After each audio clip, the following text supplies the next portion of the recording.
All right, guys, thanks for watching. I want to share with you some things that I'm not hearing the psychedelic community talk about very much. And I think this will be very important for harm reduction, educational purposes, and enriching your journeys if you do engage with the power plants, the psychedelics, the entheogens that are out there. Before I go on, I want to make it very clear this is an educational video. I'm not encouraging or promoting the utilization of illicit substances in your native region. Wherever you live, wherever you are, if something that I'm mentioning here is illegal, disregard it, don't use it, safe, legal, done. Okay, you're all adults, you know what to do. Moving on, there are three things that I think you need to consider. But before, the other thing I'd like to say is real importantly, Kalindi Iyi was a powerful master, a brilliant mind, a true healer teacher, and I just want to respect and bring awareness to him as he's already transitioned, of course, into the other realm. And I just want to show that appreciation for what he brought. I think the brilliance of what he taught and what he shared will be understood more and more as the decades move forward and as we explore these substances with responsibility and with wisdom. And so I just wanted to, mention Kalindi Iyi as one of the masters and one of the ancestors. So moving on, there are three things that I think we need to take into consideration, which I'm not hearing talked about very much in the psychedelic plant medicine, entheogenic power plant community. Using all four of those terms because you may have heard them all four. First of all, first things first. You got to understand how your mind works, and I strongly suggest that you take time to explore the dark recesses of your mind before you ever engage these substances. If you have engaged the substances and you've had good journeys, you've had bad journeys, you've had good trips, you've had bad trips, that's fine. They are enhanced by a deep dive into a meditative state, and it is very important. Second thing that I want to encourage you to do is to understand your heredity. Understand your family history and your genetics, because heredity and genetics are two different things. Heredity is something that you're passed down. It's a psychological thing. It's what you observe of your ancestors. Genetics is totally different. It's something that's a little more hardwired into who you are and what you are in the world. So understanding those two things are very important. One of the ways you can do this, you can do a genetics test, understand where your ancestors came from. It's super important. And then talking to family members, asking if there's any history of mental health illness in your family. If you had depression, anxiety, everybody has depression and anxiety situationally. If you lose a family member, naturally you're going to have depression. If you are faced with some major stress, of course you're going to have anxiety, guys. Don't go crazy with this. But if you do have a history of things like bipolar disorder or dissociative identity disorder, what I call dissociative identity aptitude, or you have schizophrenia or anything like that in your family history, make sure you do the research, find out about that, and take the necessary steps to protect yourself and be healthy if you are going to engage mind-altering plant substances. Even if they're natural, they can still be very deadly, very destructive to your psyche and your health. And the third thing, if you understand your heredity, if you understand where your family comes from, genetics test is great because you can look at the history. Now, understand the history and the heredity of these plants. Understand the genetics of the plant. I'm not saying do a genetics analysis on every psilocybin mushroom you take. No, that's a waste of time. Don't do that. What I am saying though is if you have 5 different varieties of Psilocybe cubensis, one grows on the African continent, one grows in the Amazon jungle, the other is coming from Mexico, and one is coming from Northern Eurasia, and your ancestors are from Northern Eurasia, probably want to choose the one from Northern Eurasia. Why? There is a history of evolution that your family, your people have gone through, and they have developed a epigenetic relationship with this plant substance, whether it's psilocybes or any other plants out there. Well, psilocybes aren't plants, they're fungus, I get it, whatever. They're not a fungus, they're mycelial, fruiting bodies of mycelial networks.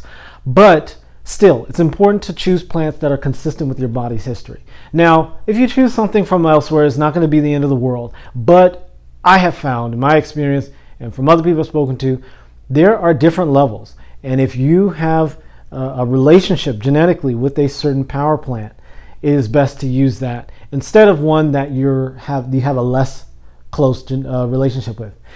And then the fourth thing that I want to encourage you to do, the fourth and last thing is seek professional help. And I'm not talking about necessarily psychologists, psychiatrists, or therapists, or MFTs, or anything like that per se.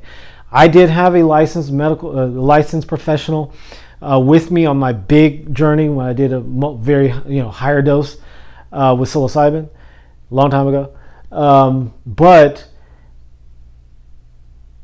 you don't just have to have a licensed professional, so to speak.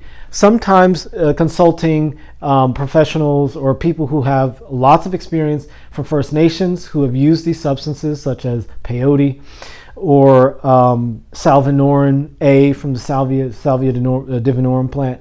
Like in Mexico, you may have some sort of connection to people there. Knowing people who know the plants very well and connecting with them and having a rapport with them and getting their wisdom is extremely important. So that's the fourth thing.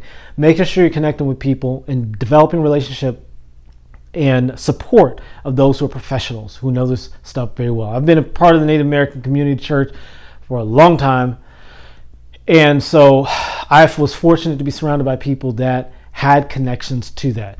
Of course, this was something that I didn't obviously have in childhood because we were Christian, Seventh-day Adventist Christians, so this was stuff completely off the table for us. But as I grew older, I did explore and get to know people within that community of plant medicine utilization, and they were very helpful. Now, those are the four things. I'll go over them real quickly again, just if you forgot. The first thing, know your body. Meditation helps really well. I'm not talking about silly meditation. I'm talking about like Vipassana meditation or transcendental meditation.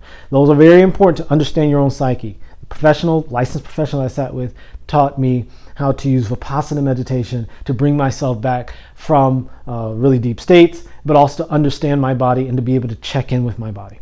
The second thing is important to know your family history. Understand if there are histories of mental illness in your family. If there are, take the necessary precautions.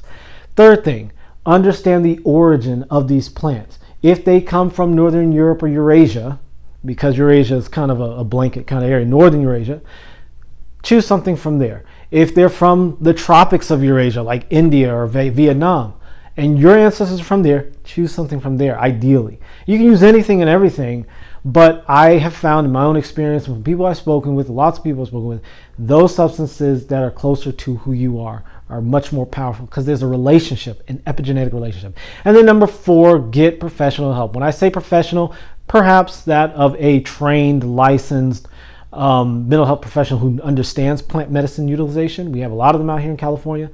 But if you don't have them, there are First Nations elders.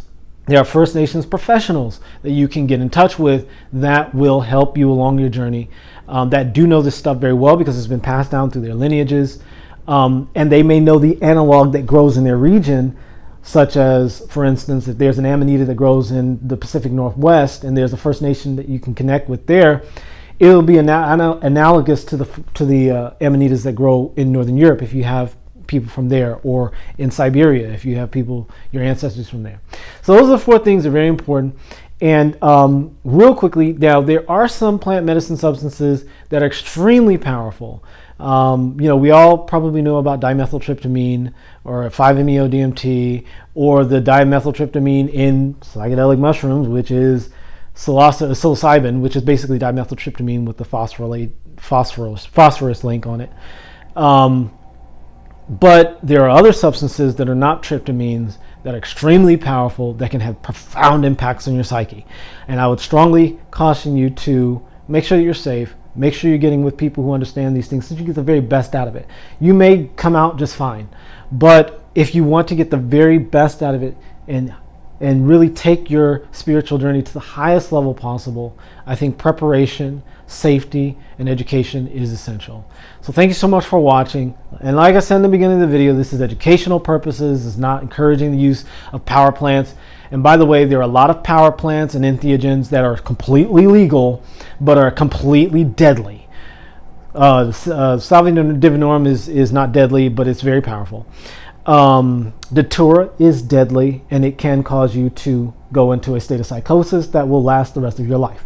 So I would strongly caution you against using those things. Salvia divinorum, which is sage plant, not regular sage, but the divine sage, can actually put you in a dangerous state. I know in my experience, I use Salvia divinorum with some other substances, and based on some literature I'd read, and not very safe. So I'm here, I'm safe, I didn't do anything terrible to myself, but I could have.